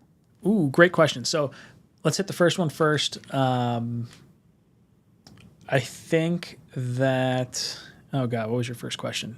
It was Udoka. What was the first one? Ashton Davis. Ashton Davis. Okay, sorry. Ashton, I had it all locked in. Ashton Davis. So you got Whitehead, you got Joyner, you got Pinnock, and then, probably Parks. I don't know if Davis makes this team. I don't think Douglas is necessarily like locked into having to keep this guy. I don't think he's an asset right now. Like, I think we drafted a track athlete that just isn't that great at football at the NFL level.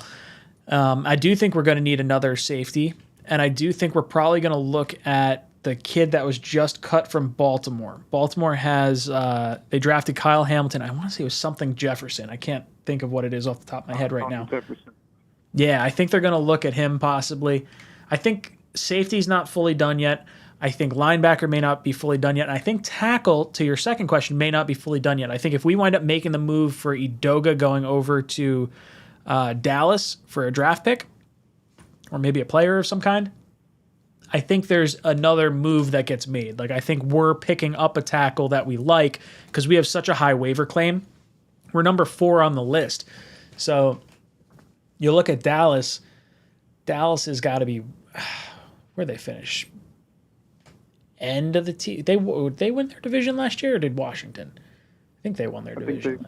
Yeah, they were later, so they're going to have to wait on the waiver wire anyway, where the Jets could snatch up someone who's going to get passed over by Detroit, Jacksonville, and Houston. My last thing before my time runs out. I know this is really early, but looking into the offseason of next year's draft, what do you think is the position that we'll be targeting with our first round pick? Ooh, so if you had asked me a month ago, I'd have said, okay, it's definitely linebacker, it's definitely safety, it's definitely center. Those are the 3 spots. And I would say that we're going to try and solve safety with Jeremy Bates next offseason. I think we're going to try and throw some money at him. But now with Becton going down, tackle has to be in the conversation. I'm hoping Max Mitchell can kind of prove to be like the right tackle, and then at least you have Brown and Fant going into next year. I know Fant is a free agent, but I think we're going to franchise tag him potentially.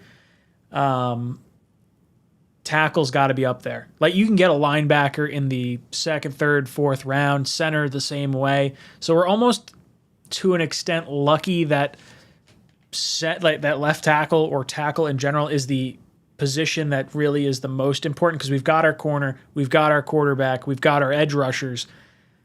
I don't want to have to rely on a young tackle to protect our quarterback, but I do think that center and safety and linebacker, those are like the 4 now that I'm looking at. What about you? To me, I probably would go linebacker or tackle. I said Jeremy Bates. I meant Jesse Bates. Jeremy Bates too. That'd be yeah. Oh man, we're gonna sign Jeremy Bates to be a safety. Oh God. But I would definitely go either linebacker or tackle. I'm not sure how many more years Quan Alexander has playing at a high level. So I would like to get a young stud in there to either replace him or play behind him for a little bit. Love it. Great call, dude. Thank you so much for calling in. You've been ejected from the cockpit. No, I just hung up on the other guy that was calling. My bad. Oh, dude. Phone number's on the screen. You have 3 minutes to plead your case. We've got 20 minutes left in the call-in show. So I want to hear your thoughts. Who we got? Who's calling in? From Lima Bean. Oh, what's up, Lima Bean? How you doing? I'm good. Thanks for taking my call, Ryan. Oh, of course. Talk to me. What's on your mind? Well, I have an interesting question for you, actually. Mhm. So, just a lot of Jets fans I've noticed, like, they love the Parcells and all that other stuff, which is great and all. But the Mhm. more I look back on it, it's like, yeah, we had that one great year in 98, but he kind of technically put a lot of long-term damage on us that we're still paying for. Like, Belichick hates us because of his thing. He didn't draft Peyton Manning. Mhm. And on top of that, like, we celebrate Parcells like he's our guy. He's a Giants guy. Like, we have their sloppy seconds and we didn't even win with them. Like, I don't know. It just always like irritated me. Like I get it. We had that one good year, but literally he retired, then he went to Dallas Cowboys. Like, is he worth the hype that Jets fans put around him? Like, we could if we had Peyton Manning and Bill Mhm. Belichick, that'd be one thing. But like it didn't happen. Yeah, I mean, could you imagine the NFL if Peyton was in New York and Belichick was in New York? It's such a kick in the balls. Now, I have always looked at Parcells in a positive light because of that 97-98 season and what he got out of Testaverde and everything that goes about it. Now, years later, hearing everything about like, oh, he wasn't going to tell Peyton he was going to take him number 1 overall. Well, that's an issue.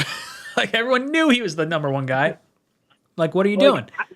I mean, like, I like him as a coach. I definitely see like his value because, like, he went to the Dallas Cowboys and actually made them a contender again too. But like, it's just we got one good year out of him and then he screwed us. Like, that was pretty much that. Like, yeah, we got the 4th first-round draft picks, but I think we lost much more in the long term out of him. And like, he retired right after '99, which really was a kick in the pants. So Yeah.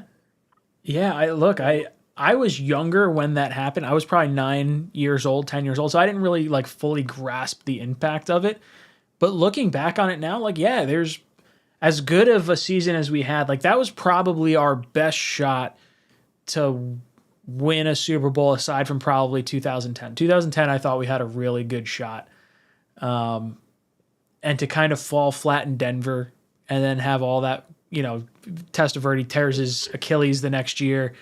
It was, I think you saw it wear on him a little bit. And I think when Dallas came knocking, I don't know. Because after Dallas, I think he wound up being the VP of player personnel or an advisor down in Miami too. Like, yeah, he hung around for a little bit.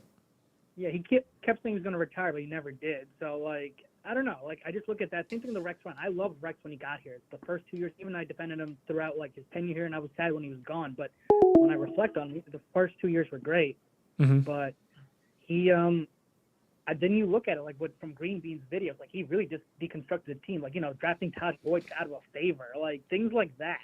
Getting Calvin Pryor during, like, a wide receiver rich draft. Like, just, like, I'm just tired of celebrating like coaches that like was maybe what if but never really got there. And then that's like for the Bills, Rex Ryan was like a kick out of the way, like to get their real coach, like Oh, so, he hurt Buffalo. I was like so worried when he went there, but he destroyed that team. Like, Rex Ryan back. I'm like, really? You want him back? Like, yeah, he had his moment, but like, look what he did. Oh, with the dude, Bills. I loved Rex. If we could have had Rex with this GM, with Douglas as the GM. I don't know. I think it's the offense that he just doesn't know how to handle, and he doesn't have discipline. Yeah, no. If you give me like LaFleur on offense, you give me Rex as the head coach, and then you have Douglas as the GM, I think this is a pretty good team.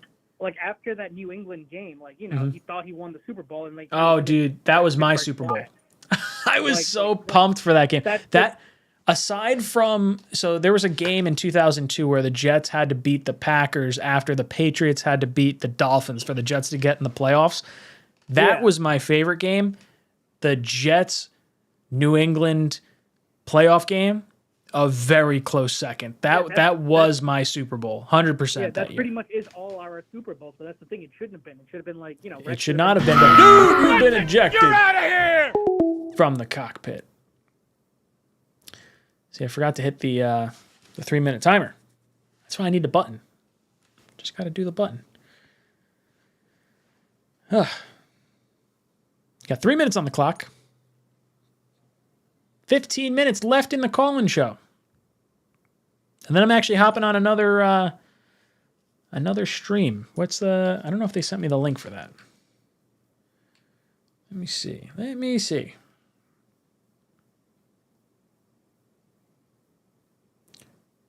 don't think they have. It's the, I think it's Everything NYJ. I think that's what we're doing. But I should be on a stream with them after this. Richard from Nevada. Richard from Nevada, what's up, dude? Welcome to the Cockpit. Hey. Oh, what is up, man? I got to tell you, on a side note, that was probably the 19th attempt at trying to get on today. I wish I could do a call waiting. If anyone knows how to do that and they want to let me know, I'm 100% behind trying to figure out a better system because like Google Voice works, but it's like not what it's meant for. Right. No, precisely. In any sense, water under the bridge doesn't matter. Look, man, I agree. I think it was you that was saying one of the potential trade places for Mims in not Oakland, in Vegas for Leatherwood. Yeah. I think that's a really good move. I had the luxury of being able to watch that game. And I was specifically watching on the Leatherwood. Dude, that man is bowling people over how it's not working over there for him. I don't know, man. That would be the move I'd make. Like Leatherwood for me is exciting. I think I want to say he was like the 17th or 18th. He was like middle of the first round in 2020. And it just seems for whatever reason they can't figure it out. And it's like, well, maybe we can. Like if Mims is going to work out here, I'd much rather get a player that they're looking at possibly cutting. Right, precisely. And I think it's just a good move for both GMs possibly. So hopefully we'll see. Hopefully that does end up being the deal here before tomorrow. Yeah. Do you think Mims gets traded or do you think we wind up like holding on to him and then we just kind of see where it goes? Flip a coin. Yeah. Well, that's just it. Like if we're not going to use Denzel Mims, like I want to get something for him. If we think like, hey, he might be able to replace Corey Davis, then yeah, don't move him. Like I don't know. I would like to get a player more than a draft pick. I want a disgruntled player from a team that has high upside, just like Mims. Like I don't want to. Like it sucks giving up a player like Mims to like for a 6th round pick or something. Right. We'll see. I mean, we'll see. I would rather take the 1-to-1 trade than picks. If we have to maybe sweeten the deal a little bit, maybe throw in like a conditional 2024 6th round or something like that to sweeten the deal a little bit. I say go for it. Anyway, I know my time's probably out now. You got 38 seconds. Anything else you want to get to? Hit the like button, guys. Jets Forever Pope about Denzel Mims. Shit, that's what I got. I love it, brother. Thank you so much for the call. And you have been ejected from the cockpit. Love it. Love it. Love it. Boys and girls, we got 12 minutes left in the call-in show, which means we got about 3 or 4 more calls left. Who we got? From Peter. Peter, what's up, dude? Welcome to the cockpit. How's it going? I'm hanging in there. I'm having a grand old time finally having the call-in show back. What's on your mind, brother? Hey, got a question. Yeah, shoot. So, if Jermaine Johnson II doesn't work out, would you put Clemens in? I would. I want the best players on the field regardless of who it is. It doesn't have to be a first-round pick. Doesn't have to be, Carl Lawson. I do think both will wind up having great careers. But if Clemens is ahead of where Jermaine Johnson is right now, I don't think it's necessarily a slight that he skips over your first round guy that you got at the tail end of the first. Carl Lawson isn't necessarily a lock to be on the team next year. I do hope he is. He signed a 3-year contract. We can get out of his deal. So I think ideally they're hoping that Clemens and Johnson show out so that way they can either restructure Lawson or, potentially move on from him if that's what they want to do. But yeah, look, if Clemens is the guy, I'm fine with that. Yeah, no, definitely. I was watching a bunch of clips and just watching him. I don't know. Clemens and Jermaine, like Clemens plays with this aggression that the second he's on the field, he's looking at that quarterback and he's like, I'm going after you. I think Jermaine Johnson needs, like, I don't want to say he needs a couple of weeks to almost see kind of how the game plays. Sure. But I feel like if he sees how violent, I'm definitely playing him right away. Yeah. Just to see how it is. But if 1 or 2 games he doesn't do good, put in Clemens, and then if Clemens does good, do you just say Clemens is the guy, or? Well, the nice thing is I think they're going to rotate a lot. So I think you're going to see a lot of Clemens anyway. I think you're going to see a lot of Jermaine Johnson. I'm curious to see how they do the defensive line. Like who sticks to this team? Because we have a lot of good depth. Like you have Curry, you have Ane, you have Martin, you have, depending on where they decide to like slot JFM, is he going to get signed as like an edge guy? I would keep him as like a defensive tackle and keep him on the interior so you can keep an extra edge guy. I think Rankin's maybe on the way out. I don't know. This whole defensive line is going to be significantly improved from last year, which I would hope turns into more turnovers and more possible winning situations for the Jets this year. Yeah, I agree. Definitely. What do you think about the Alrighty, Mims thanks, situation? man. Yeah, that was actually one more if you don't mind. Yeah, fire away. You got 20 seconds. So if next year, let's say Mekhi Becton comes back. Now I think every fan thinks like, oh, next draft let's get a tackle, which I agree definitely. But what if he does good? Like, do we sign him? Do we take his fifth option? So the fifth-year option has to be decided this offseason. So the thing with the fifth-year option is you have to decide before their fourth year if you're going to exercise it. Okay.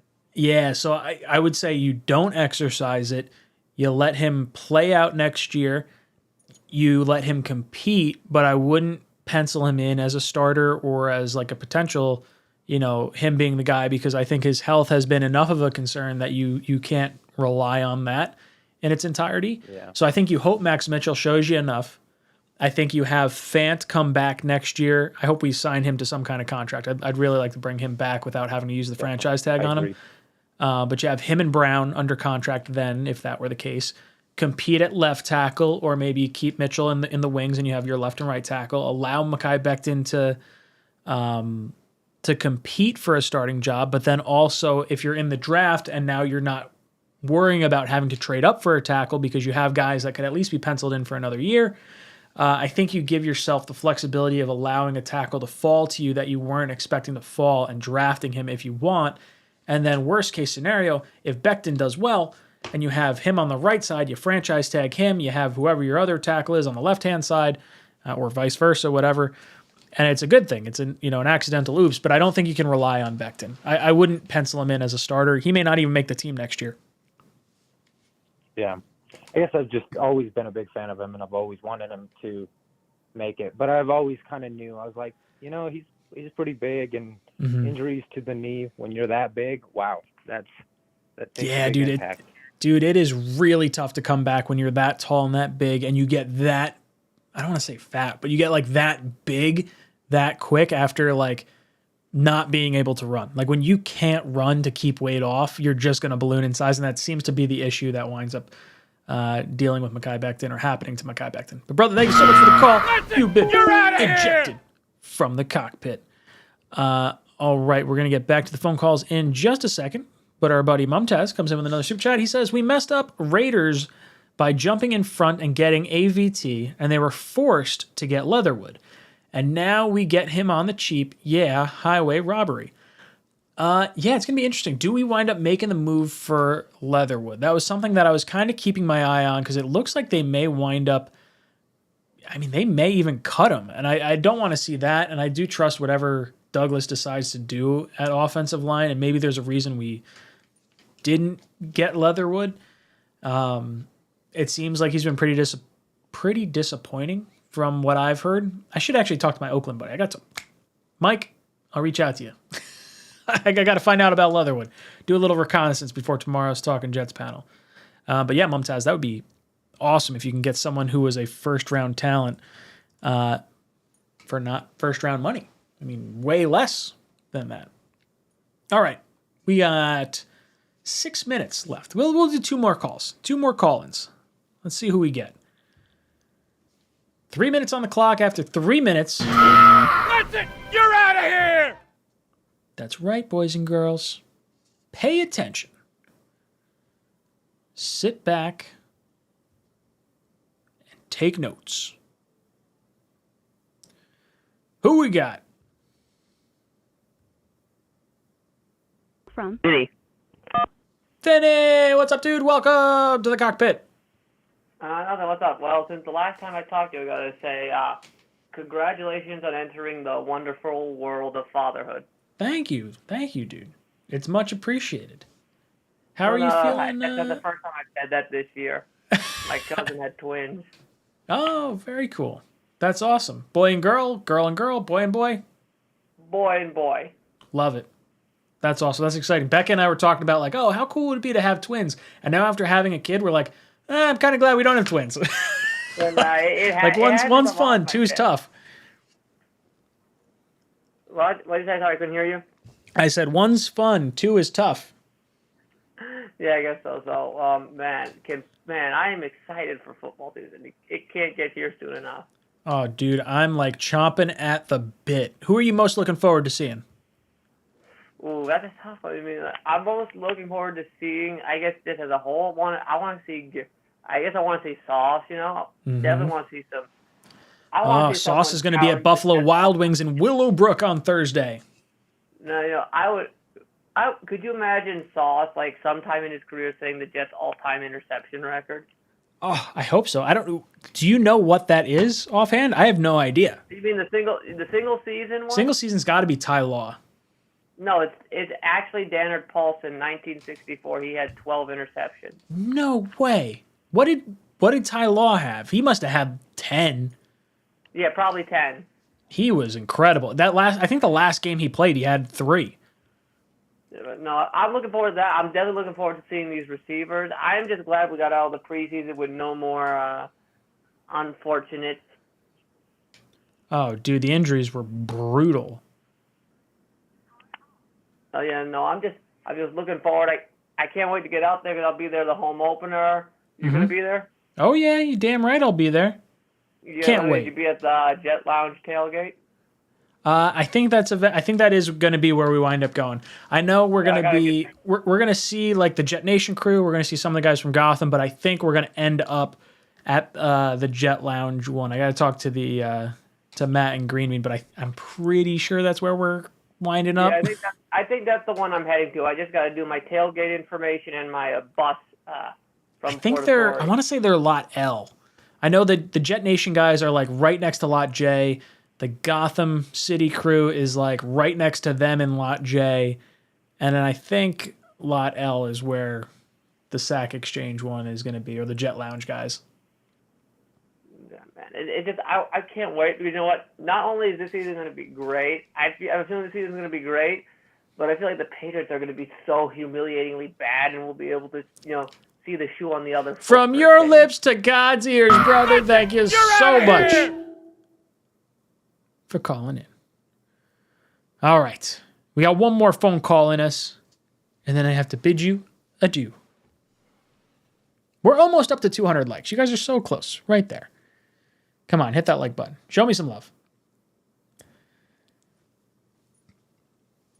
Ooh. One more phone call. Who we got? I see the phone lines lighting up. Let's see who we get. Ooh, I see a number ending in 53. Keep calling. You'll get through. I should just call random people. Oh, that's fun. It's always confusing when they're like, what the heck? Well, if another call doesn't pop through, we'll just call it done. Oh, here we go. Who we got? From Naeem. Hey, what's good, dude? Welcome to the cockpit. How you doing? Dude, I'm hanging in there. Where are you calling from? Oh, I'm calling from Pennsylvania. Love it. What's on your mind? Oh man, just disappointed with the Chris Streveler, but Yeah, right. Like I thought he was going to make the team, and then like I understand why they probably didn't do it. It's because Zach's hurt, and White has at least seen action before. I don't know. It's frustrating. It's terrible. He came off the street in the first game against Philly. He didn't even know the playbook and outplayed him every game. And he's got talent, and that's the hardest part to like miss on this. It's like, man, why do we got to cut someone that's like that? I know. Oh God, it's terrible.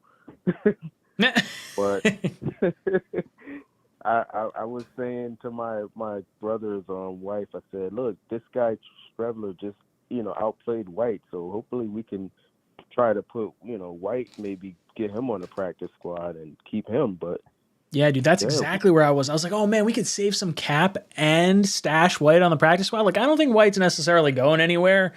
If we were to cut him, Strevler, I hope he makes it to the practice squad. I think someone's going to snatch him up though. Oh God! Well, now I hope it's no one in our division.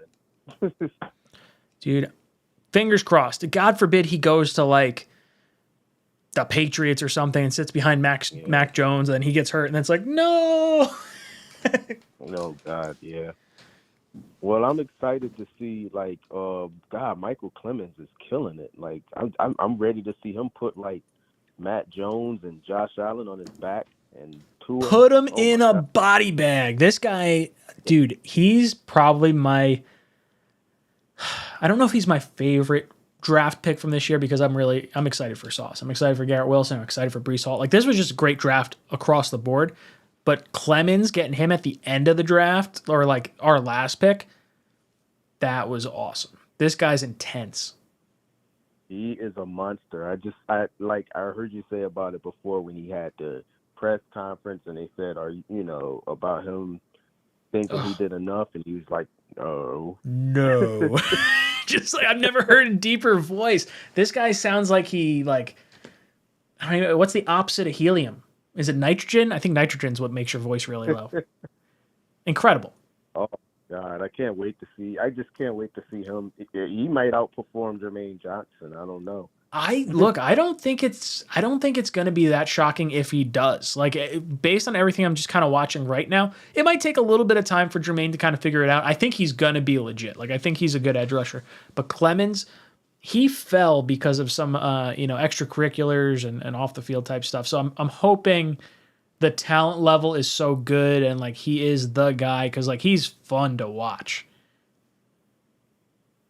I'm predicting 8-8, hopefully, or 8. Yeah, I'm predicting 8 wins. 8-9 or whatever the new math works out to be. Yeah, brother, thank you so much for the call-in. It's been a lot of fun. You have been ejected from the cockpit. All right, boys and girls, if you're looking to shave your balls, you're trying to get a new trimmer, manscaped.com, promo code JetsTalk. Get you 20% off plus free shipping. It's pretty good. So check this out. Little ball story here. The crop preserver. The summer gets hot. Your boy gets a little sweaty. Throwing some of these on the family jewels.